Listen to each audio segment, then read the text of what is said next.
Kabanata 2171. Sino ang sumusubok kung sino? Taong puso. Narinig ito ni Surui at hindi niya maiwasang makaramdam ng kaunting katawa. Ang puso ng lahat ay pula, hindi ko matukoy sa hitsura ng puso na nakikita ko ang katapatan sa loob. Pagkatapos ng isang paghinto, itinuro ni Surui ang kanyang templo at sinabi, gayon din, ang tunay na katapatan ay nasa isip, hindi sa puso. Alam kong marami ka pang gustong sabihin para pabulaanan ako, pero huwag kang mag-alala, dahan-dahan kang makinig sa akin. Ngumiti si Surui at pasimpleng umupo. Actually, ang intensyon mo talaga ay tanggalin ang templo ng kamatayan. Iyong mga mersenaryong iyon. Matagal ka nang nakikipag-ugnayan sa kanila. Pagkatapos ng lahat, sa Golden Triangle, ang lahat ay nasa iyo. Gaano man kataas ang individual na puwersa ng Temple of Death, maaaring hindi ito makaligtas sa iyong saklaw ng firepower. Bukod dito, kahit na nalantad ang insidente, nariyan pa rin si Zan Boking sa harap mo para harangin ito, at hindi mo naman turn na managot sa investigasyon. Gayunpaman, noong ako ay nagpakita, nagbago ang iyong isip at hiniling sa akin na harapin ang templo ng kamatayan. Pinaikit ni Surui ang kanyang mga mata at ngumiti. Kailangan kong sabihin, ito ay talagang wishful thinking. Abacus. Pamilyar ka sa madilim na mundo ng kanluran. At alam mo rin na mortal na magkaaway kami ng multo.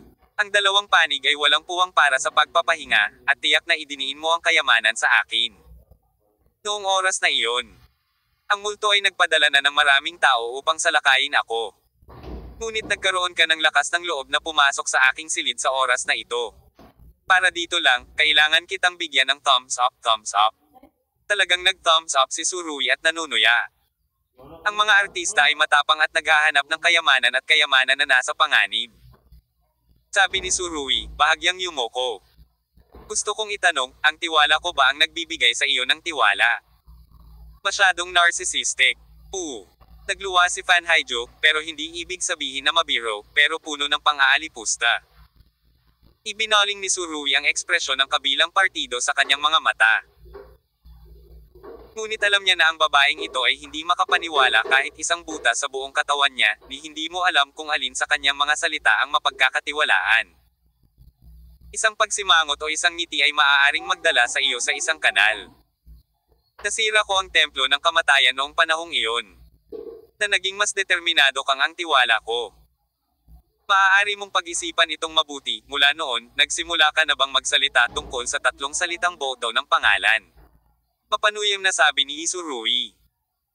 Galaw man ng katawan o ekspresyon ng salita, palagi nilang binabanggit ang tatlong salitang boto sa pangalan, tama ba ako?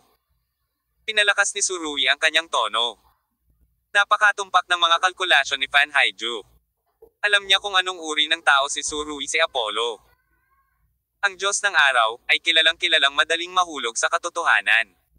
Umanga, sa pagkakataong ito, patuloy niyang isinandal ang kanyang gawi sa direksyong ito. Sa kasong ito, napaka-utilitarian ni Fan Haijo.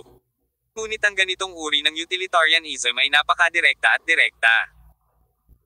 Nang hindi itinatago o itinatago ang kanyang layunin, ngunit sa halip ay nagawa niyang makuha ang pabor ni Surui. Siyempre, ito ay nasa ilalim ng saligan na si Surui hindi ito napansin. Kung ibang lalaki iyon, maaaring iniabot niya ang kanyang baril sa harap ng name vote ni Fan Haijo. Sa simula pa lang nang mawala ang Nightingale, napagtanto ni Surui na ang bagay na ito ay hindi madali, at tiyak na mayroong nakakalito sa base ni Fan Haijo. Ang kakayahang maakit ang Nightingale palayo ay talagang isang master. Sa Golden Triangle, si Surui ang pinaka nagmamalasakit sa Nightingale. Hanggat nawawala ang Nightingale, natural na magugulo ang Surui.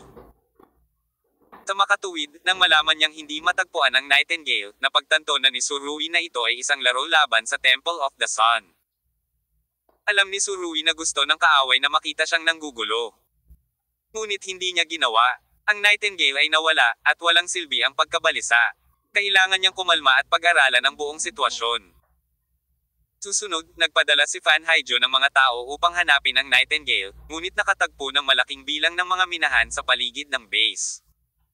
Naging kahina-hinala si Surui noong panahong iyon.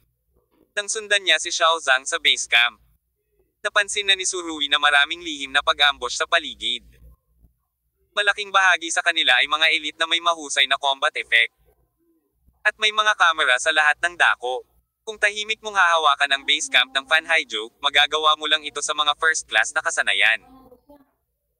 At sa ilalim ng mahigpit na pag-iwas at kontrol, paano magiging posible na kumpletuhin ang malakihang paglalagay ng minahan? Kung ang mga minahan ay matagal nang inilatag. Paanong ang mga aktibidad ng napakaraming tao sa paligid ay hindi na-trigger ng maaga, at isang serye ng mga pagsabog ang naganap nang ang mga tao ay ipinadala upang hanapin ang Nightingale. Maliban kung may taksil, alinman sa Fan Haijo ay nagpadala ng isang tao upang ilibing ito. Walang kabanata, 3 posibilidad sa lahat. Batay sa mga pahiwatig na nasa kamay. Si Surui ay halos sigurado na ang minahan ay inilibing bago nawala ang Nightingale. Ang layunin ay harangin ang koponan ni Fan Haijo sa base camp. Bilang resulta, nagulo si Surui.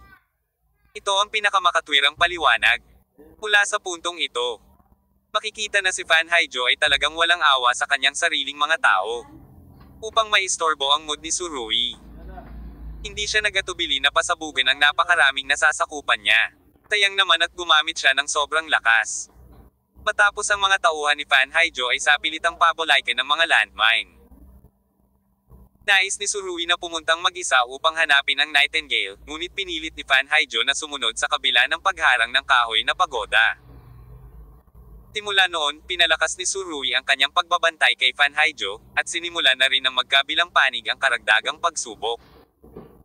Sa bawat pagkakataon, si Fan Haijo ay tila hindi nagpapakita ng anumang kapintasan. Perpektong gumanap siya at tila tapat kay Surui. Ngunit ang ganitong uri ng katapatan ay ang pinakamalaking problema. Isa siyang malaking drug lord sa Golden Triangle. Siya ay kumita ng hindi mabilang na pera sa paglipas ng mga taon. Paano siya magiging handa na mamuhay sa ilalim ni Surui? Dahil dito ay laging nasa isip ni Surui ang dahilan kung kaya't inayos niya si Xiao Zihang na magdala ng taong harang sa gate ng base ni Fan Haijo upang pigilan si Mute at ang iba pa na lumitaw para sa mga reinforcement.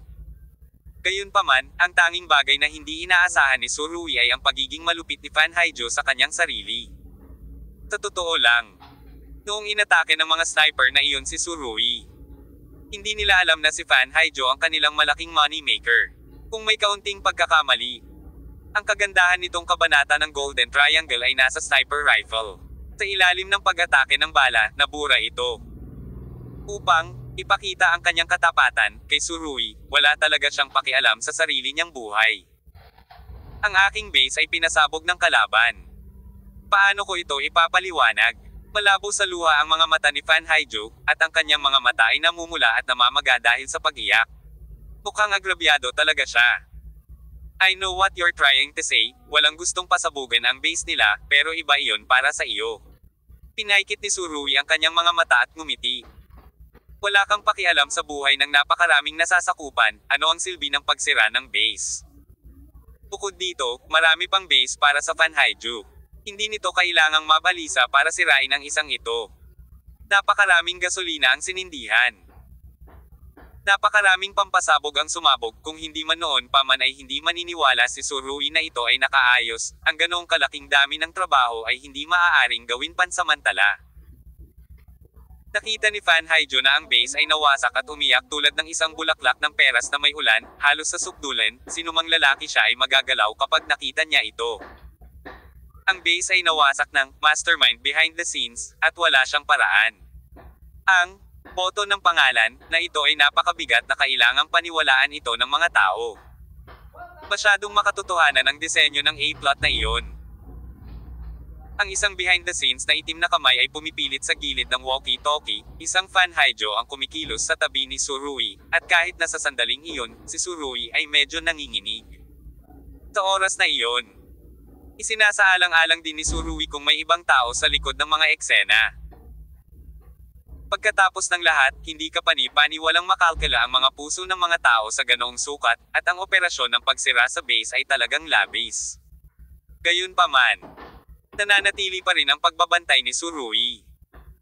At ang pagbabantay na ito ay nagmumula sa magkasalungat na posisyon nila ni Fan Haijo upang maging isang malaking drug lord. Lahat sila ay walang awa. Ang mga pamumulaklak ng peras at ulan na umiiyak ng ganito ay talagang hindi naaayon sa karaniwang estilo ni Zanbaking. Oo. Ang iniisip ni Surui dito ay, Zanbaking. Ang virtual character na ito ay masasabing malakas at walang awa sa mga taong ito. Sa isang kahulugan. Ito ang tunay na embodiment ng karakter ni Fan Haiju. Ang mga pagdududa sa kanyang puso ay unti-unting nadagdagan. At kinuha ni Surui si Fan Haiju at ilang grupo ng mga mersenaryo upang makipaglaban ng matatag. Sa mga laban na iyon, kinuha ni Surui ang Compare the News para patunayan na ang iyong hula ay ganap na tama. Ayon sa katalinuhan ni Beerhoff, ang mga mersenaryong ito ay nagtipon sa Golden Triangle mula sa buong mundo. Ito ay hindi isang bagay ng isa o dalawang araw. Ngunit sila ay pinagsama-sama bago sa oras na iyon. Gusto ni Fan Haiju na hayaan ang mga mersenaryong ito na harapin ang Templo ng Kamatayan, at lumitaw si Surui pagkatapos noon, na ginawang pansamantalang baguhin ni Fan Haiju ang kanyang plano. Kailangan kong sabihin na si Fan Haiju ay talagang walang awa upang maglakas loob na magplano laban sa Templo ng Kamatayan.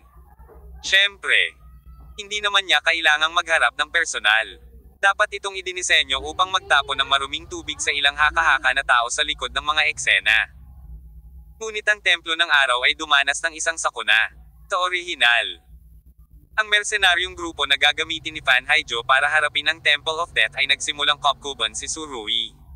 Nagsumikap pa nga si Fan Haiju para tulungan ang Temple of the Sun na atakehin. Mga mersenaryo, kung hindi ito ang hitsura ng karaniwang nakakapaso na araw, kung gayon ang Sun Temple ay maaaring talagang ilibing sa will battle ng mersenaryong grupo ngayon. Inihanda si Fan Haiju. At matagal ding inihanda si Surui. Inilipat na niya ang karaniwang nakakapasong araw. Siyempre, kung hindi sapat ang firepower ng karaniwang nakakapaso na araw, may iba pang backer si Surui. Ngunit hindi ito naging kapaki-pakinabang, ang mga mersenaryong regiment na iyon ay natatakpan na ng firepower ng karaniwang nakakapasong araw, itinapon ang kanilang mga helmet at armor. Tandang padamdam. Sa oras na iyon, si Fan Haiju ay nahuli na. Espesyal na itinapon ni Surui si Fan Haiju. Sa kanyang lakas. Kung gusto niyang suportahan si Xiao Zihang. Kahit tumakbo siya kasama si Fan Haiju sa kanyang likod, hindi ito magkakaroon ng malaking epekto sa bilis. Gayunpaman, si Surui, na hindi kailanman iniiwan ang kanyang mga kasamahan sa koponan, ay talagang itinatapon siya. Fan Haiju, ano ang ibig sabihin nito? Ito na ang huling round ng tukso ni Surui. Kung susundin ni Fan Haiju ang kanyang paraan, kung gayon ang lahat ng nangyari sa Golden Triangle ay maaaring tapusin. Kabanata 2172. Hindi kayang tiisin ng isang bundok ang dalawang tigre. Sa wakas ay nakuha ni Fan Haiju ang pain at nahuli ni Loda.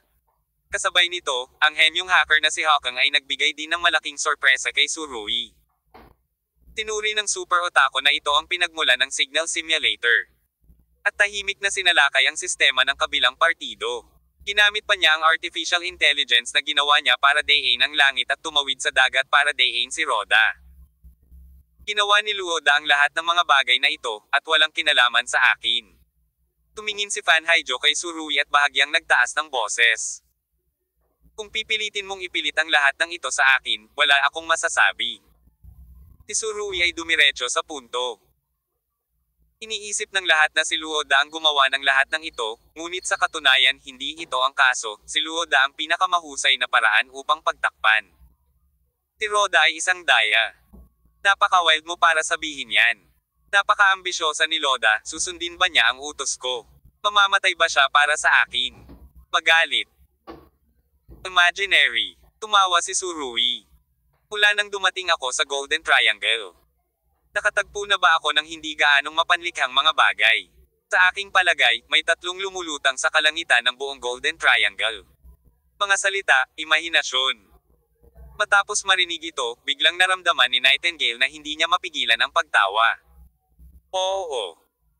Ayon sa pangangatwiran ni Surui, ang mga taong may higit na imahinasyon ay maaaring mag-set up ng larong ito. Kung gusto mong masira ang laro, ang iyong imahinasyon ay hindi maaaring maging mahina. Kung hindi sinabi ni Surui ang mga salitang ito, hindi maiisip ng Nightingale na si Luoda ay talagang kasama ni Fan Haiju. Sa pag-iisip nito, inalis ni Nightingale ang kanyang ngiti, at katutubo niyang naramdaman ang lamig sa kanyang gulugod. Ang ginintoang tatsulok na ito ay talagang puno ng malilim na mga lihim. At imposibleng makita ang katotohanan pagkatapos itong matuklasan ng paulit-ulit. Napagtanto ni Nightingale na kung siya ay dumating ng mag-isa. Natatakot ako na hindi niya malalaman kung ilang beses siya malinlang. Pagkatapos ay bigyan mo ako ng sagot. Ipaliwanag ang lahat ng sabay-sabay. Sigaw ni Fan Haijo, matalas na ang boses niya. Sa nakalipas na ilang taon, sina Loda at Zanbaking ay naging leeg at leeg, naging nangungunang dalawang drug lord sa Golden Triangle, ngunit hindi ko alam kung narinig mo na ito. Pinaikit ni Surui ang kanyang mga mata. Hindi kayang tiisin ng isang bundok ang dalawang tigre, maliban kung isang lalaki at isang babae. Maliban kung isang lalaki at isang babae. Anong ibig mong sabihin? Mabangis na kumunat ang noo ni Fan Haijo. Sinasabi mo ba na may lihim akong relasyon kay Loda? Hindi ba? Bahagyang ngumiti si Surui. Magagawa ng pera ang isang multo na magpatakbo ng hilingan. Ikaw at si Roda ay may malaking bahagi. Ngunit hindi kailanman nagkaroon ng malawakang labanan. Imposible ang ganitong sitwasyon saan man sa mundo. Nangyari, sino kaya ang madaya nito? Lumapit si Surui. Tinitigan ang mga mata ni Fan Haijo. At sinabing, dapat alam mo kung ano talaga ang iniisip ko, maaari kang gumawa ng Zanbaking para lituhin ang publiko, ngunit maaari mo ring lituhin ang mundo. Lumikha ng ilusyon ng dalawang tigre na nag-aaway. Hindi ko maintindihan. Naglabas ng maliwanag na liwanag ang mga mata ni Fan Haijo. Nakaharap sa maliwanag na liwanag, sinabi ni Surui, maaari mong tanggihan ito, ngunit kailangan mong magkita ng lihim ni Loda bawat 2 buwan bago. May nasabi ba akong mali? Pumalandra ang pagkagulat sa mukha ni Fan Haijo. Hindi niya inaasahan na sasabihin ni Surui ang ganoong bagay. Iyan ay isang ganap na sikreto. At walang ibang nakakaalam nito maliban sa mga pinagkakatiwalaang crony. Kahit na ang mga tawag sa pagitan ng Fan Haijo at Loda ay na-convert lahat sa pamamagitan ng virtual server. Paano nalaman ni Surui? Naniniwala si Fan Haijo na ang mga tao sa kanyang paligid ay hindi kailanman magbubuga ng mga lihim. Tama, totoo ang sinabi ni Surui. Matagal na nagsabuatan sina Luoda at Fan Haijo. Walang nakakaalam kung anong uri ng taktika ang ginamit ng magandang Colonel Fan para tuluyang yumukod ang bayaning si Luoda sa ilalim ng kanyang palda ng granada. Piling kahit ibenta. Naniniwala si Surui dito. Sa kanyang opinyon, ang karunungan ni Fan Haijo ay mas mataas kaysa sa karamihan ng mga tao, at hindi karaniwan para kay Luoda na mahulog sa kanyang mga kamay. Ang dalawang drug lord sa Golden Triangle ay dapat magkaroon ng ganoong kooperasyon na hindi ka panipaniwala. Nakakakilig. Sa ibabaw, sina Zanbaking at Luoda ay pinipigilan ang isa't isa. Walang sino man ang dapat magtangkang pumatay ng sinuman. At walang sino man ang dapat magtangkang sirain ng sinuman. Kasama ang dalawang behemoth na ito. Kung gusto ng ibang puwersa na pumasok sa Golden Triangle, natatakot ako na kailangan nilang timbangin ng mabuti ang mga ito. Maaari mo lamang itong timbangin. Sa paglipas ng mga taon, napapanatili ng Golden Triangle ang maliwanag na balanse ng kapangyarihan, na may mahusay na kaugnayan sa mapayapang magkakasamang buhay ng dalawang higanti. Ang Templo ng Kamatayan ay sapat na matalino upang nais na pag-isahin ang Golden Triangle, at pilitin sina Loda at Zanbaking na magkasama, ngunit hindi nila alam na sila ay isang grupo na. Gaano man kataas ang kakayahan ni Fan Haijo sa pag-arte, sa harap ng malakas na paghahayag ni Surui, hindi pa rin niya maitago ang pagkabigla sa kanyang puso. Ngunit kahit na ang kanyang sorpresa ay sumilay sa kanyang mukha, malinaw na nakuha siya ni Surui. Sa pagtingin sa ekspresyon ni Fan Haijo, napangisi si Surui. Bakit? Sinaksak ko ang masakit na bahagi. Hindi mo ba naisip ang sarili mo? Ang masasabi ko lang, ikaw walang kwenta. Tinitigan ni Fan Haijo ang mga mata ni Surui. Ang iyong imahinasyon ay masyadong ligaw, hindi ba? Nasabi ko na dati, ang pagdating sa Golden Triangle ay kailangan talaga ng kaunting imahinasyon. Kapangyarihan. Bahagyang ngumiti si Surui. Hindi mahalaga kung hindi mo aminin ito, sa tingin mo ay maingat ka, at ginagamit mo ang signal simulator upang makipag-usap kay Roda sa bawat oras, ngunit matalino ka, ngunit hindi ka high-tech. Kaya intindihin mo. Signal simulator. Nang marinig ang 5 salitang ito, ang ekspresyon ni Fan Haijo ay agad na naging mas tumigas. Hindi niya maisip kung bakit malalaman ni Surui ang sekretong ito. Maaari ko ring malaman ang tungkol sa Signal Simulator. Ano pang balita ang may tatago ko sa kabilang partido? Para kay Fan Haijo. Hindi na kailangan ng maraming pagtutol ngayon, kaya't magpatuloy tayo sa sophistry. Ito ay isang walang saysay na pagpapaliban, at hindi ito makakatulong upang mailigtas ang kanyang buhay. Marahil ay makakahanap si Fan Haijo ng mga dahilan para pabulaanan ang sinabi ni Surui noon. Ngunit para sa Signal Simulator, wala siyang mahanap na matibay na dahilan maliban sa pagsasabing duguan ang kabilang partido. Tikat ka sa pagiging maingat. At sa palagay ko ang iyong Signal Simulator ay nagkakahalaga din ng maraming pera mula sa mga hacker. Pinili ko ito sa aking mga kamay. Tama ba? May ngiti sa labi ni Surui, at may bahid ng panunuya sa ngiti na ito. Gayunpaman, gusto ko talagang sabihin sa iyo na nalinlang ka. Ano? Hindi napigilan ni Fan Haijo na magsalita ulit. Katumbas ito ng pag-amin niya sa disguise. Tinatrito ka ng hacker na iyon bilang isang uri ng tanga sa pera at maraming pera. Tumulat ako ng isang programa ng casual. Bagamat gumamit ako ng firewall. Napakadaling i-crack ito. Sa tingin ko, ang hacker ay dapat humingi sa iyo ng maraming pera, tama? Humisi si Surui. Hindi nakaimik si Fan Haijo, at ang gulat sa kanyang mukha ay naging mas matindi. Dahil ang sinabi ni Surui ay ganap na totoo. Sa oras na iyon, talagang pinatay ng hacker na iyon si Fan Haijo ng husto. Bagamat matalino si Fan Haijo, wala siyang pangunawa sa high-tech. Akala niya ay patas ang presyo, ngunit ang halaga ng programa ay hindi kahit isang bahagi ng kabuoang bayad. Umiti si Surui. Sa pangkalahatan, ang mga bagay na ginawa ng mga hacker ay mag-iiwan ng ilang bakas ng naaayon. Ito ang kaso sa iyong mga Signal Simulator. Pinili mo sila sa Los Angeles. David Zhang ang pangalan ng hacker. Chinese pa rin, di ba? Tininigas na ang katawan ni Fan Haijo. Ang mga bagay na ito ay maaaring ilarawan bilang mga sikreto sa loob ng mga sikreto, ngunit nahukay ito ni Surui. Hindi ko talaga alam kung paano niya nagawa yon. Sa oras na iyon, upang hindi makaakit ng pansin, nagpunta si Fan Haijo sa Estados Unidos sa mababang paraan. Nakilala ng personal ang Chinese hacker, at binili ang advanced na Signal Simulator na ito sa mataas na presyo. Noong panahong iyon, si Fan Haijo din. Kapag nagsimula ang ambisyon. Ngunit tulad ng sinabi ni Surui, nakakalungkot na hindi naiintindihan ni Fan Haijo ang mga matataas na teknolohiyang ito.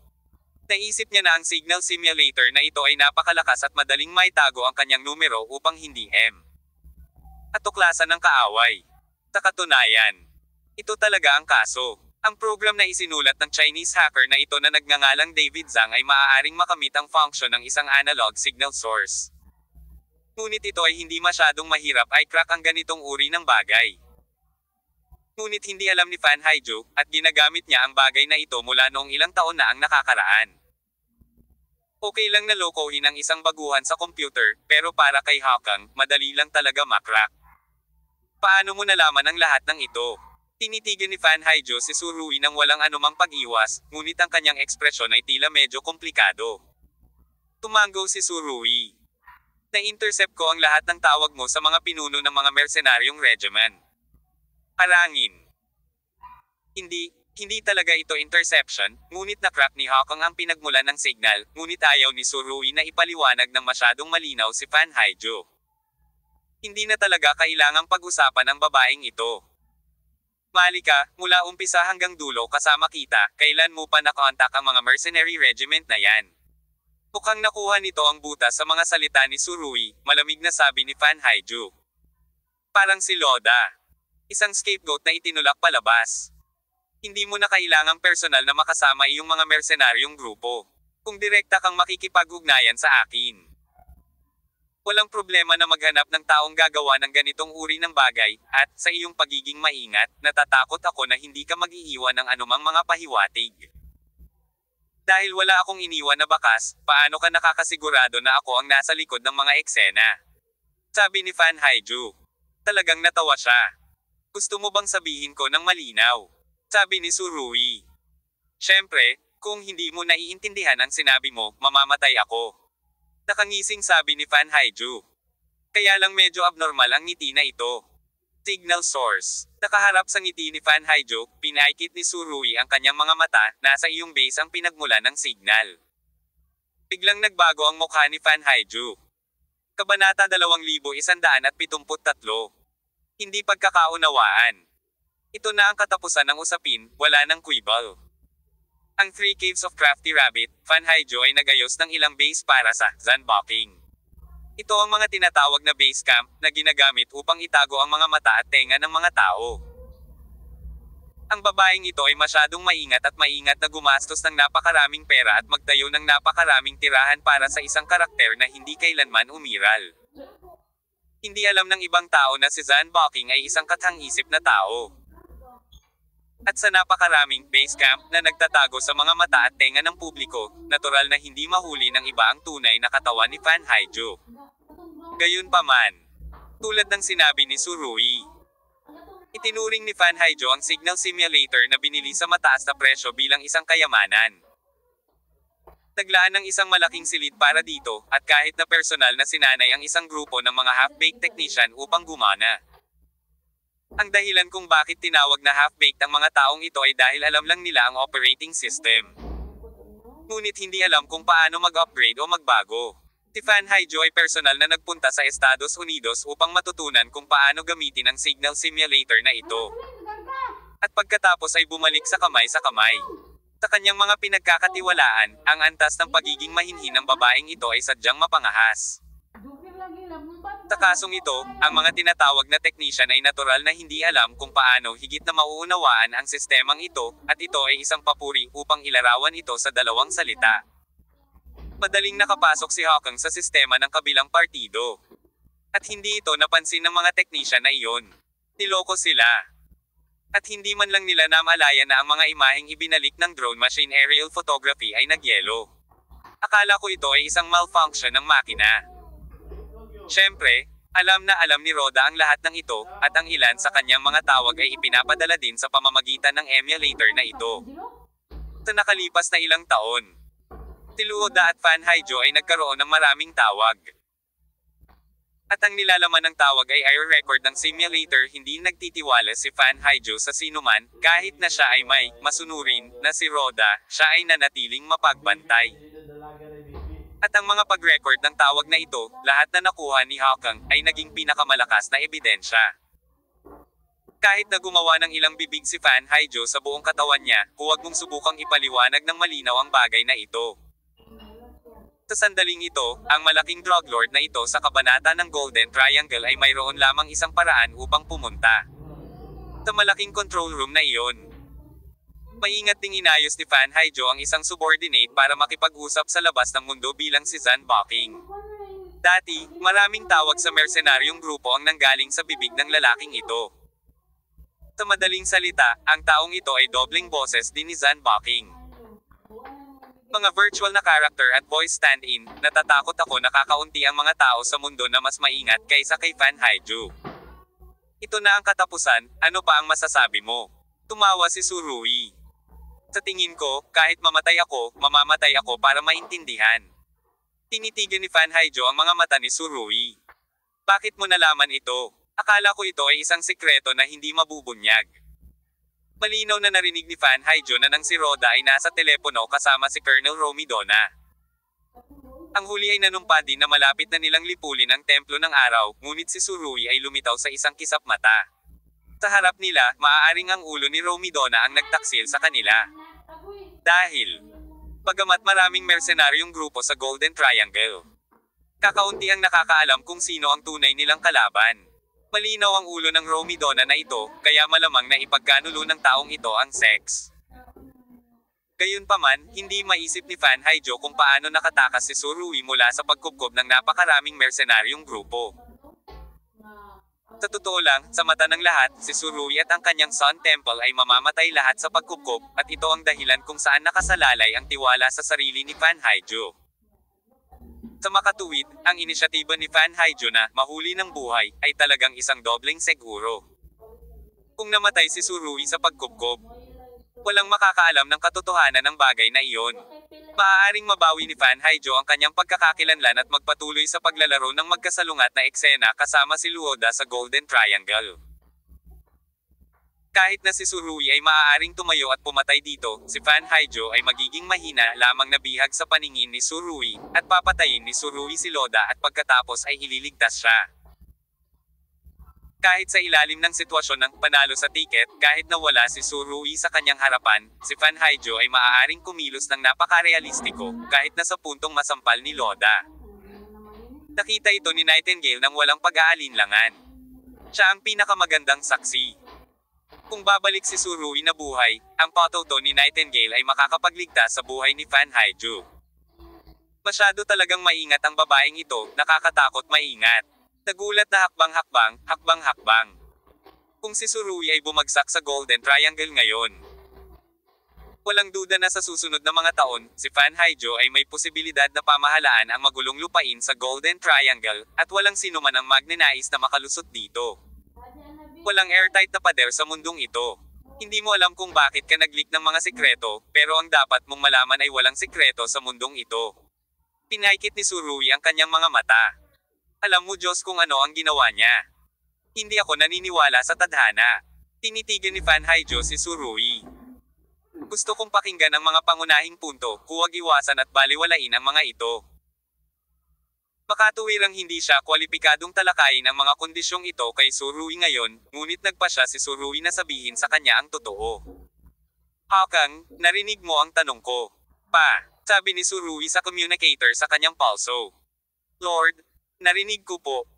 Tinapik ni Hakang ang kanyang mga daliri sa keyboard at sinabing, Isir, kung bubuksan mo ang hands-free ng communicator, mayroon akong mas malaking sorpresa para sa iyo.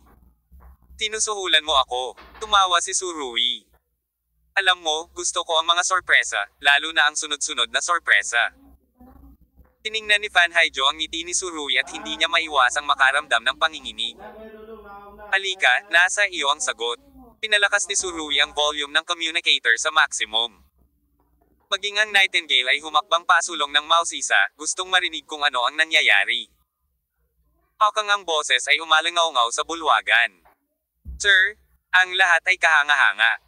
Sa katunayan, madali kong nahak ang simal ate terminal ng kabilang partido, at nakita ko ang pangalan ng programmer ng program na ito si David Zhang. Matapos itong marinig ni Fan Haijo, hindi napigilan ng kanyang mga ngipin ang pagkalansing. Ang kabilang partido ay may napakalakas na hacker. Hindi katakataka na madali niyang malaman kung nasaan ang kanyang terminal. At si David Zhang G ang pinakadirektang dahilan ng pagkakalantad ni Fan Haijo.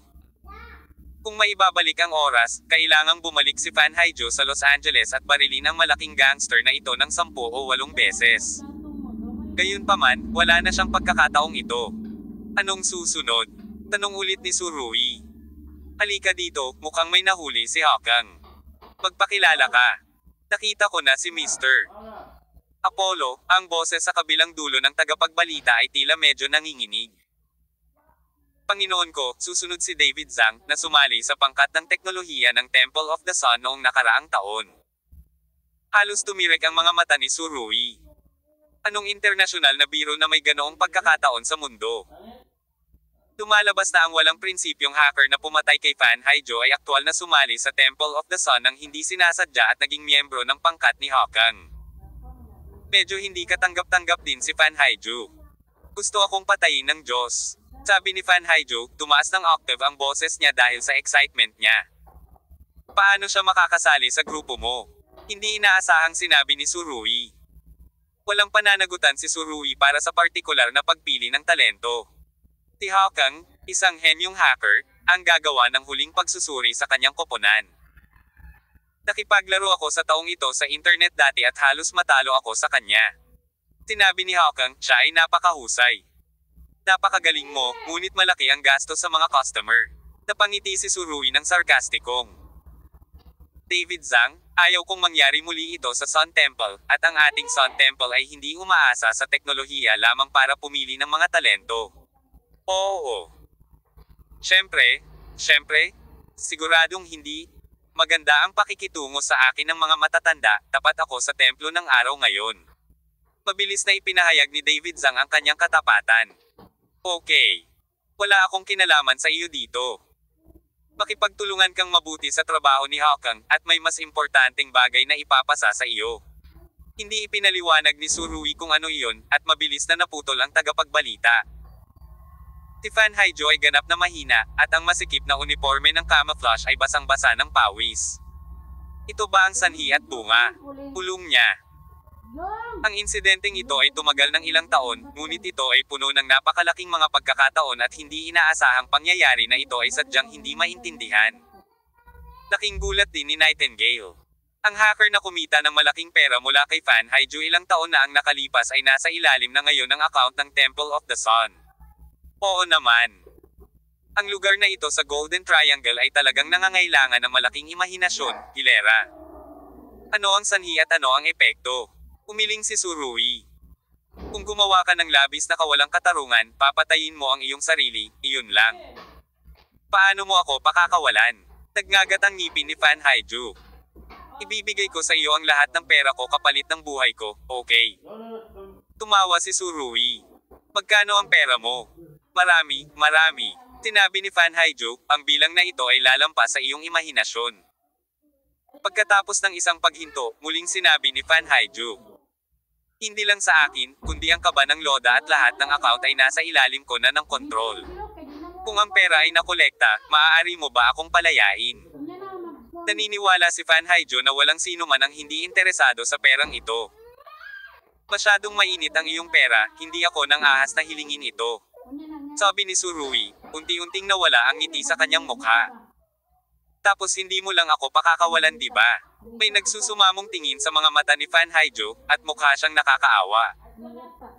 Sa totoo lang, isa lang talaga akong ordinaryong babae, at lahat ng ginagawa ko ay para mabuhay. Tapos nag-set up ka ng ganoong kalaking larawan para patayin ako, pero para mabuhay din. Sabi ni Surui na nakangisi. Baka sa mukha ni Fan Haijo ang isang kalhunos-lunos na hitsura. Ngayon ay ganap na walang pag-asa, ano ang gagawin mo sa akin? Hindi ko bagay ang gagawin sa iyo.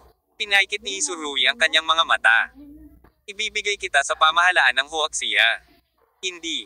Huwag po. Biglang sumigaw si Fan Haijo, at tila may matinding takot sa kanyang mga mata. Oo, ipagpatuloy mo ang pag-arte, sabi ni Surui na nakangisi. Kabanata 2174. Sa buong buhay mo. Habang nabubunyag ang totoong mukha ni Fan Haijo, tila natapos na ang Golden Triangle. Gayunpaman, tumingin si Surui kay Fan Haijo na gumaganap pa rin ang kanyang kakayahan sa pag-arte, at biglang naramdaman na sa buong pangyayari, may na-miss ba siya? Mas gugustuhin kong ibigay mo ako sa gobyerno ng Tai kaysa mahulog sa mga kamay ng gobyerno ng Huaxia. Tinabi pa rin ni Fan Haijo. Ayaw kong husgahan ng gobyerno ng China. Sabi, ang kanyang malalaking mata ay dahan-daang napuno ng mga luha, mukhang napakagalaw. Gayunpaman, ang hitsura ni Fan Haijo ay hindi na makapukaw ng kahit kaunting simpatiya mula sa lahat. Maging ang big boy na si Huang Ziyao, na dati ay nabighani sa kanya, ay puno ng pagbabantay sa oras na ito. Ang isip ng babaeng ito ay talagang napakalalim, sino ang nakakaalam kung anong uri ng gamo-gamo ang susunod niyang gagawin. Pagsubok. Humisi si Surui, ang salitang ito ay mahusay na ginagamit, kailangan mo talagang subukan. Pagkatapos ng isang paghinto, idinagdag niya. Gayunpaman, hindi ito ang gobyerno ng Huaxia. Ang pagsubok ng mga tao, ngunit ang pagsubok ng mga tao. Ang pagsubok sa bayan. Matapos marinig ito, bahagyang nanginig ang katawan ni Fan Haijo. Sa kanya, halatang hindi inaasahan ang resulta. Hindi niya akalain na si Apollo, isang Diyos ng araw mula sa madilim na mundo ng kanluran, ay tatalikod at ibibigay siya sa gobyerno ng Huaxia, na hindi pinapansin siya at ang Super Vault ni Roda. Tao pa rin ba ito mula sa madilim na mundo? Ito ay hindi ka panipaniwala. Si Fan Haijo ay palaging naniniwala sa katotohanan na ang pera ay maaaring magpatakbo ng isang multo. Sa mga kilos niya, nakasanayan na niyang gumamit ng pera para mabuksan ang daan. Kung may hindi madaling gawin, o may masamang mangyari sa mga gumagawa nito, basagin mo na lang ang sako-sako ng perang papel at tingnan kung kaya kanilang itumba. Labas. Ngunit ngayon tila nabigo ang hindi magagabi na malaking hakbang ni Fan Haijo sa Surui. Gusto ko talagang malaman ang dahilan, pwede mo bang sabihin sa akin? Sinabi ni Fan Haijo, bakit kailangan mo akong ibigay sa gobyerno ng Huaxie? Dapat ba akong hatulan ng tinatawag na mga tao? Natural, hindi sasabihin ni Surui kay Fan Haijo na mayroon siyang ibang pagkakakilanlan, iyon ay, ang pinakabatang Major General sa China. Sa pagtingin kay Fan Haijo, same time na sinabi ni Surui. Alam mo ba kung gaano karaming tao ang namamatay dahil sa iyo taon-taon? Alam mo ba kung gaano karaming tao ang sinisira mo? Kung gayon, ito ang lahat ng kanilang aktibong pagpipilian, hindi ko sila pinayagang magdroga. Napakalakas ng dahilan ni Fan Haijo. Ako ay gumagawa ng mga gamot, kaya ko ito sa aking sarili, bakit hindi nila ito magawa? Sa huli, ito ay ang kanilang sariling kakulangan ng konsentrasyon, at walang ibang dapat sisihin. Nang makita ang matigas na anyo ni Fan Haijo sa oras na ito, biglang nagkaroon ng gana si Surui na tamaan ang isang tao. Iniunat niya ang kanyang kamay at hinawakan ang leeg ni Fan Haijo, nakapikit may matinding kislap sa kanyang mga mata. Alam mo ba kung gaano karaming mga pulis laban sa droga ang namamatay taon-taon dahil sa iyo? May kapansanan dahil sa iyo. Natigilan sandali si Fan Haijo. Alam mo ba na mayroon din silang mga asawa, mga anak at mga anak? At hinayaan mong mamatay ang kanilang pamilya. Ang mga opisyal ng pulisya ay nasa kanilang kalakasan. Ngunit ginagawa mo silang martir na hindi pinangalanan. Nagsimulang manginig ang kamay ni Surui, kinurot ang leeg ni Fan Haijo, na naging dahilan upang makaramdam ang huli ng matinding paghirap. Sa oras na ito, biglang naramdaman ni Fan Haijo na ang nasa harap niya ay tila ang tunay na Apollo. Yung aura niya parang dinudurog yung puso niya. Ano ang iyong pagkakakilanlan? Nahihirapang tanong ni Fan Haijo. Sa tingin ko ako ay isang matuwid na tao. Pinaikit ni Surui ang kanyang mga mata. Huwag mong sabihin sa akin na ang lahat ng iyon ay gawa ng mga nagbebenta ng droga at walang kinalaman sa iyo. Gayunpaman, sa paglipas ng mga taon, ilang mga undercover na ahente sa Huaxia ang namatay sa iyong mga kamay. Don't tell me wala kang alam tungkol dito. Talagang gustong sabihin ito ni Fan Haijo, at ganoon din ang naisip niya, ngunit nang makita ang nakamamatay na mga mata ni Surui, bigla siyang natigilan. Ito ang dahilan ko. May sinabi si Surui, at pagkatapos ay binitawan ang leeg ni Fan Haijo. Nababalot na ng mga pasa ang puting leeg ng huli. Tumingin si Fan Haijo kay Surui. Ito ay sa mga nakaraang araw, kumikilos ka kasama ko habang pinipigilan ang galit sa kaibuturan ng iyong puso. Siguradong napakahirap, tama.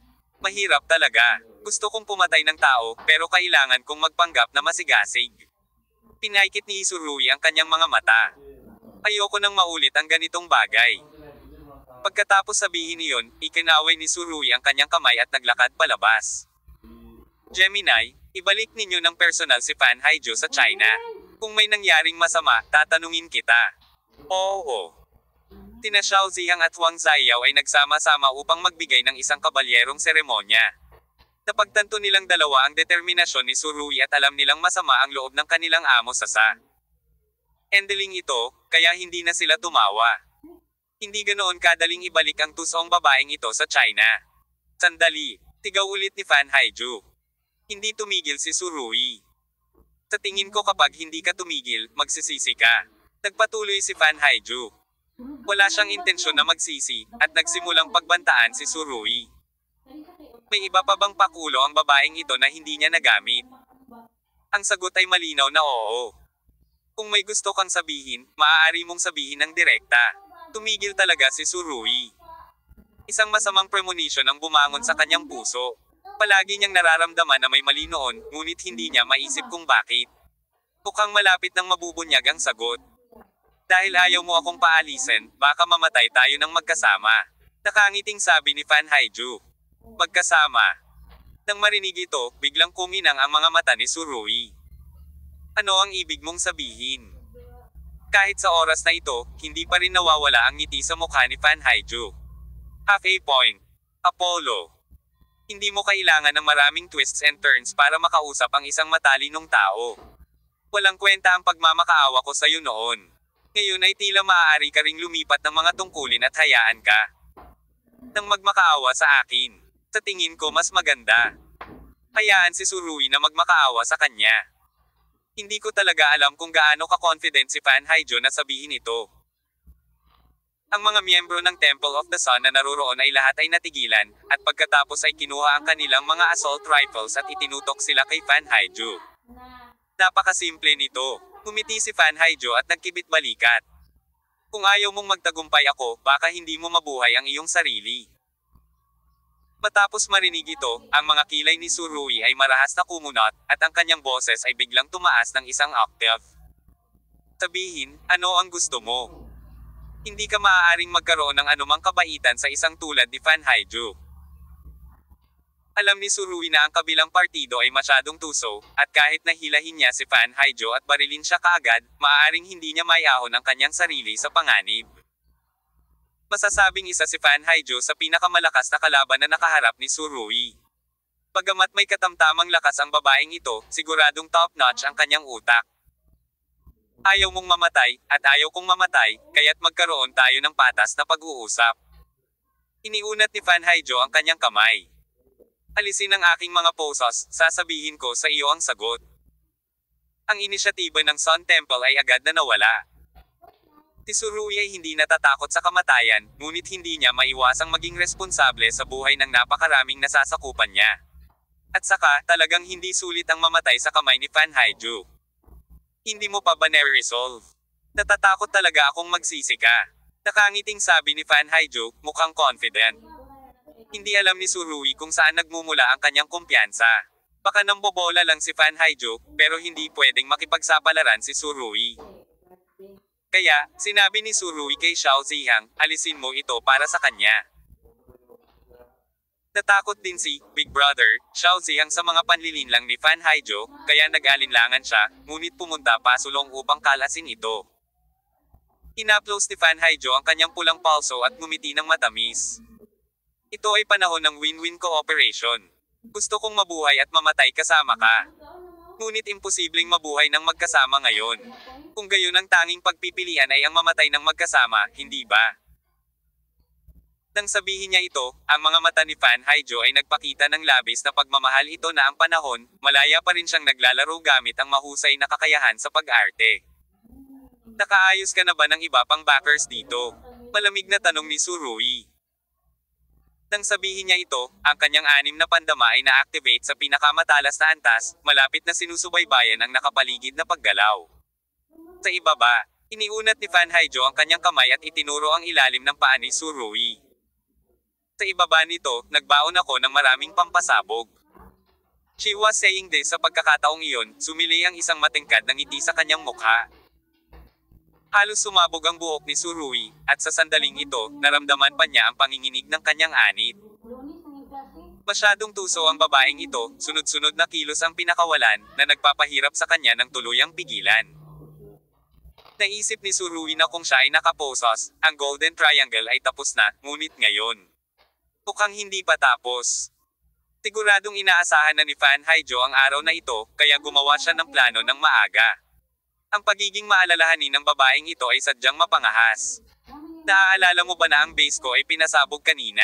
Ngumiti si Fan Haijo at sinabing, ito ay kapareho ng doon. Sa ilalim ng iyong mga paa, mayroong isang pampasabog na maaaring pumutok sa lahat ng tao sa templo ng araw. May lamig sa boses ni Surui. Tingnan mo.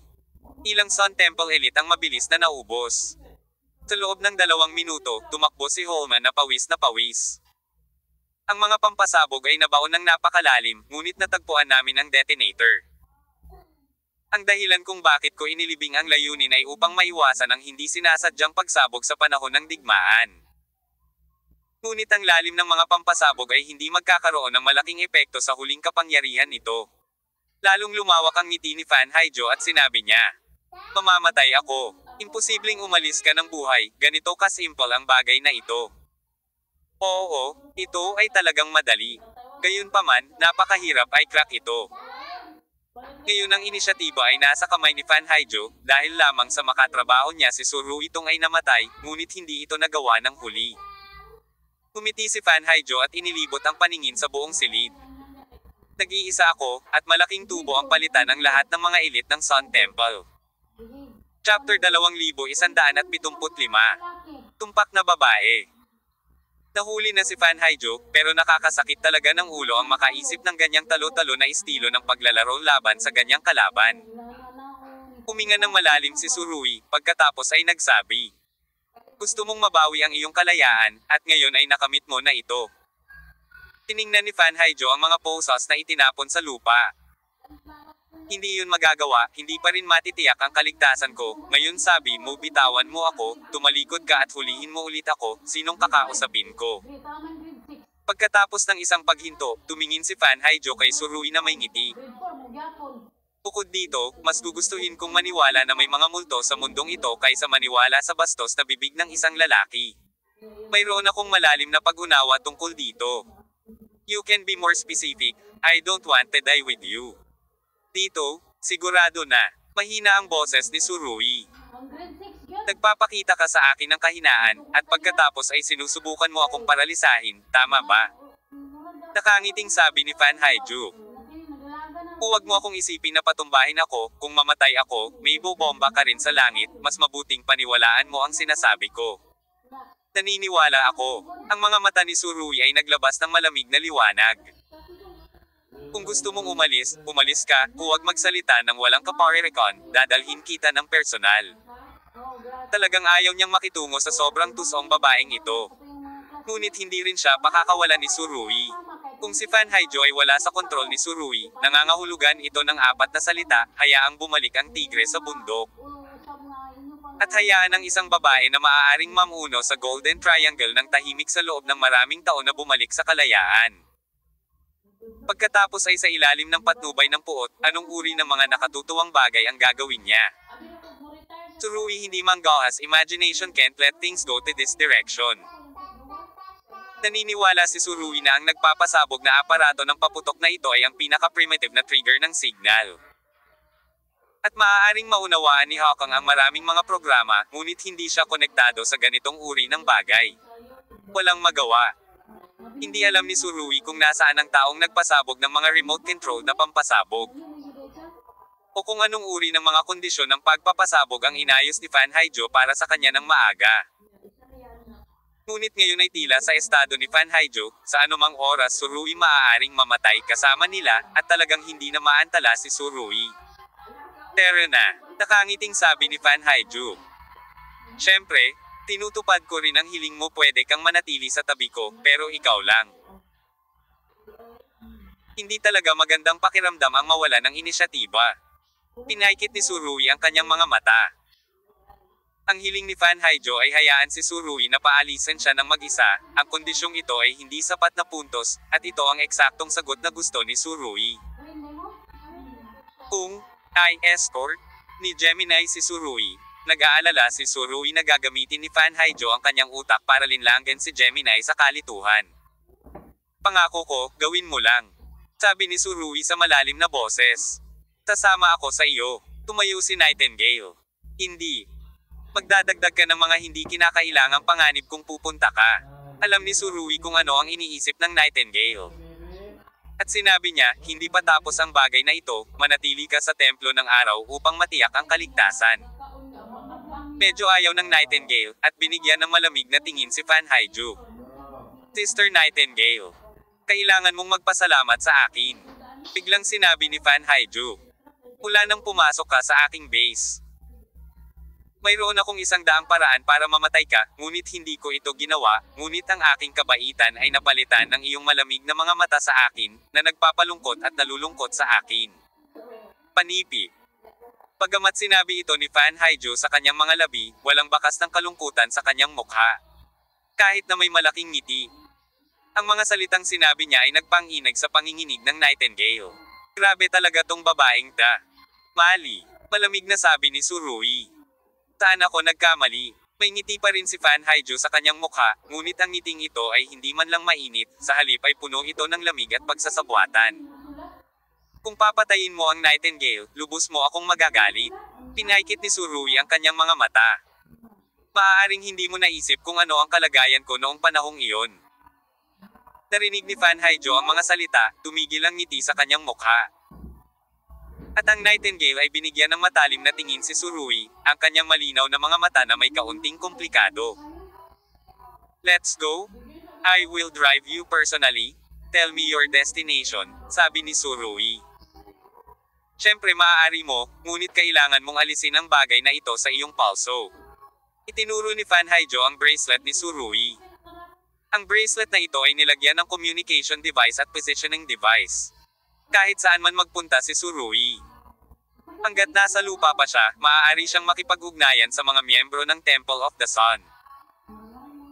Mula sa puntong ito, nais ni Fan Haijo na hayaan si Surui at ang kanyang mga nasasakupan na ganap na maghiwalay, at pagkatapos ay magagawa pa ng babaeng ito ang hakbangin.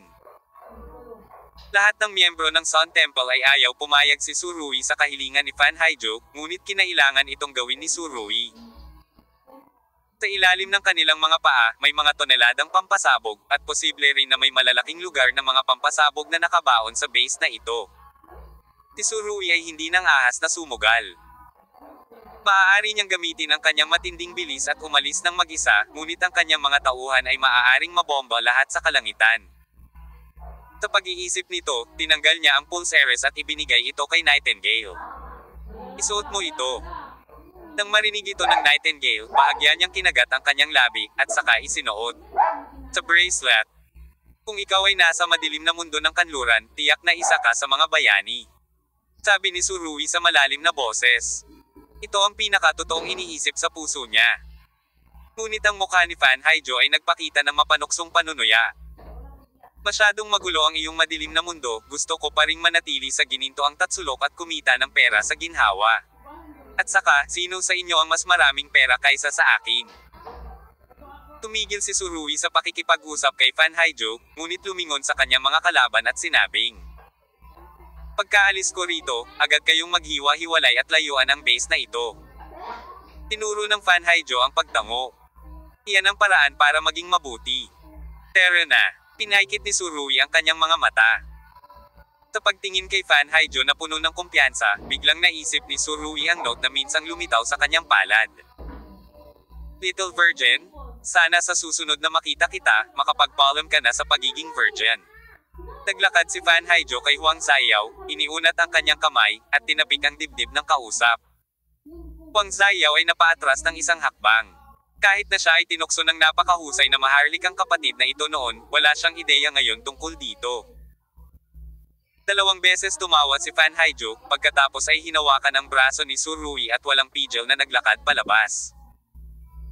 Ang babaeng ito, hanggang sa huling sandali, ay hindi man lang polalawaken ang kanyang mga galaw, hindi banggitin, walang nakakaalam kung ginagamit niya ang huling hakbang sa oras na ito.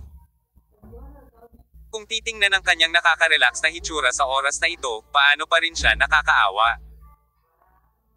Hindi kaya kumikilos din ang mga naunang pleading. Hindi ba ito ang totoong psikolohikal na aktibidad sa kanyang puso? Pinaglaruan talaga ng isang babae ang mga elite ng Temple of the Sun. Si Surui mismo ang nagmaneho ng kotse at sinabi sa mga miyembro ng Sun Temple na nakapalibot sa kotse. Maghiwa-hiwalay ka agad. Natatakot siya na ang kanyang mga nasasakupan ay umalis ng huli, at lahat sila ay pinatay dito ni Fan Haijo. Sa base. Mag-ingat ka sa sarili mo. Hinimok ni Nightingale, at umalis ng hindi lumilingon. Ang mga figure ng iba ay naglaho rin sa gabi. Nang makitang kinakabahan si Surui, napahajejek si Fan Haijo. Hindi ka ba natatakot na pinaglalaroan kita?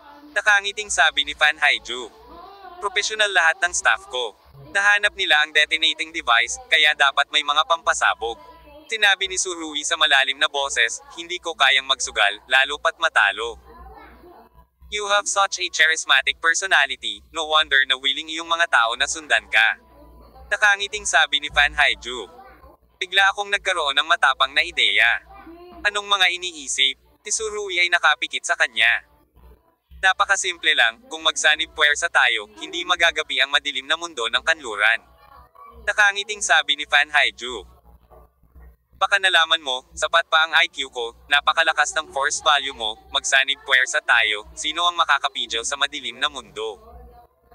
Hindi napigilan ni Surui na maramdaman ang ambisyon ni Fan Haijo nang marinig niya ito. Tinubukan niya ito noon. Sinabi ni Fan Haijo na hindi siya interesado sa madilim na mundo. Ngunit ngayon ay tila imposible ang babaeng ito. Ang mga taong handang lumanas sa Golden Triangle sa buong buhay nila ay hindi payag na manatiling hindi nagpapakilala sa natitirang bahagi ng kanilang buhay. Sorry, hindi ako interesado, mahinang sabi ni Surui. Makipagtulungan sa fox spirit na ito, baka wala ng buto. Si Surui ay walang ambisyon na mangibabaw sa madilim na mundo. Isa pa, may super think tank, isang military advisor, sa tabi niya. Gayunpaman, sa IQ ni Fan Haiju, talagang makakalaban niya ang military advisor, pero mas tuso siya. Si Surui ay walang anumang bottom line sa kanyang puso sa ngayon. Hindi niya alam kung mahuhulog siya sa katawan ni Fan Haiju. Matapos makatakbo ng 1 kilometro ang kotse, biglang nagpreno si Surui. Matagal nang naisuot ni Fan Haiju ang kanyang seatbelt. At ang biglaang pagpreno ay walang epekto sa kanya. Umupo siya sa upuan ng co-pilot, at ang kanyang buong katawan ay naglabas ng pakiramdam ng kalmado. Alam ko kung ano ang gusto mong gawin. Bahagyang ngumiti si Fan Haiju. Biglang nagpreno si Surui, halatang gustong magdesisyon. Pagkatapos ay pag-usapan ito, pinaikit ni Surui ang kanyang mga mata. Nagmaneho ka lang ng humigit kumulang 1 kilometro. At napakabagal mong nilakad para sa kilometrong ito, ibig sabihin ay hinihintay mong lumikas ang lahat ng iyong mga nasasakupan. Nakangiting sinabi ni Fan Haiju. Kung ang iyong mga nasasakupan kong otres silang lahat, ang mga pampasabog na ibinaon ko sa base ay mawawala ng silbi. Tumango si Surui at sinabing, tama, iyon ang naisip ko. Hanggat ang lahat ng kanyang mga nasasakupan ay umalis sa base ni Fan Haiju, kung gayon ang huli ay walang bargaining chip upang banta siya. Habang nagsasalita, naglabas na ng baril si Surui at inilagay ito sa templo ni Fan Haiju. Dapat matapos na ang larong ito, sabi ni Surui sa malalim na boses. Hindi ibinaling ni Fan Haiju ang kanyang mukha. Nakikita niya ang ekspresyon ni Surui sa pamamagitan ng rearview mirror sa gitna ng front windshield. Bahagyang umangat ang sulok ng kanyang mga labi, at sinabi ni Fan Haiju, mahal na Apollo, kung naiisip mo ito, naiisip ko rin, di ba? Pagkatapos marinig ito, nagsalubong ang mga kilay ni Surui. Ano ang ibig mong sabihin? Napakasimple nito. Nakangiting sinabi ni Fan Haiju. Kahit na, walang masyadong error sa pagitan ng distansya na aking nakalkula at ngayon, inaasahan ko, sa pagitan ng 1 kilometro at 1.5 kilometro, tiyak na ititigil mo ang sasakyan.